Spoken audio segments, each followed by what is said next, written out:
Hello বন্ধুরা, এই দেখো সকাল সকালে যে রান্না করে নিয়ে চলে এসেছি, রান্না বসিয়ে দিয়েছি। এটা হচ্ছে বরবটি আলু ভাজা, এখানে পালং শাক কাটা আছে, পালং শাক দিয়ে যে সবজিটা দিয়ে হবে, বেগুন আছে, আলু আছে, মূলো আছে, আর মাংস হবে, আর হবে হচ্ছে ইলিশ মাছ।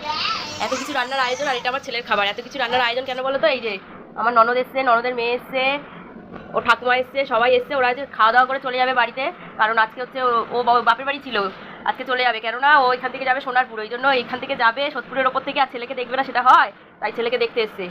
ছেলের জন্য পাগল সবাই। এই যে একজন সকাল থেকে এসে ভাইয়ের সাথে খেলা করছে, তাই ওর দাদা ইলিশ মাছ মাংস নিয়ে এসছে। ওর বোন খেতে ভালোবাসে, মাংস আর ইলিশ মাছ রান্না হবে। এই যে মা রান্না করছে অলরেডি। দেখো বন্ধুরা, আমার রান্না হয়ে গেছে। এই যে পালং শাক, এই যে বেগুন দিয়ে ইলিশ মাছের ঝোল, মানে কালো জিরা দিয়ে ঝোল না, গামাকা গামাকা, এটা বরবটি আলু ভাজা, আর এই যে মাংস। ব্যাস, এই রান্না একদম সিম্পল। তাই আমার দিদি বলছে কত রান্না করছে, এই যে বলো কত কিছু রান্না করেছে। তাই বলো আর কি রান্না করেছে? একটুখানি তো রান্না করছি, ডালও করিনি। আর এই যে ভাত দেখিয়ে দিই, এক হাঁড়ি ভাত, এই যে গরম। আর এই দেখো বিকেলের মাংসটা তুলে রেখেছি, রুটি দিয়ে খাবে। তো চলো, রান্না বান্না কমপ্লিট।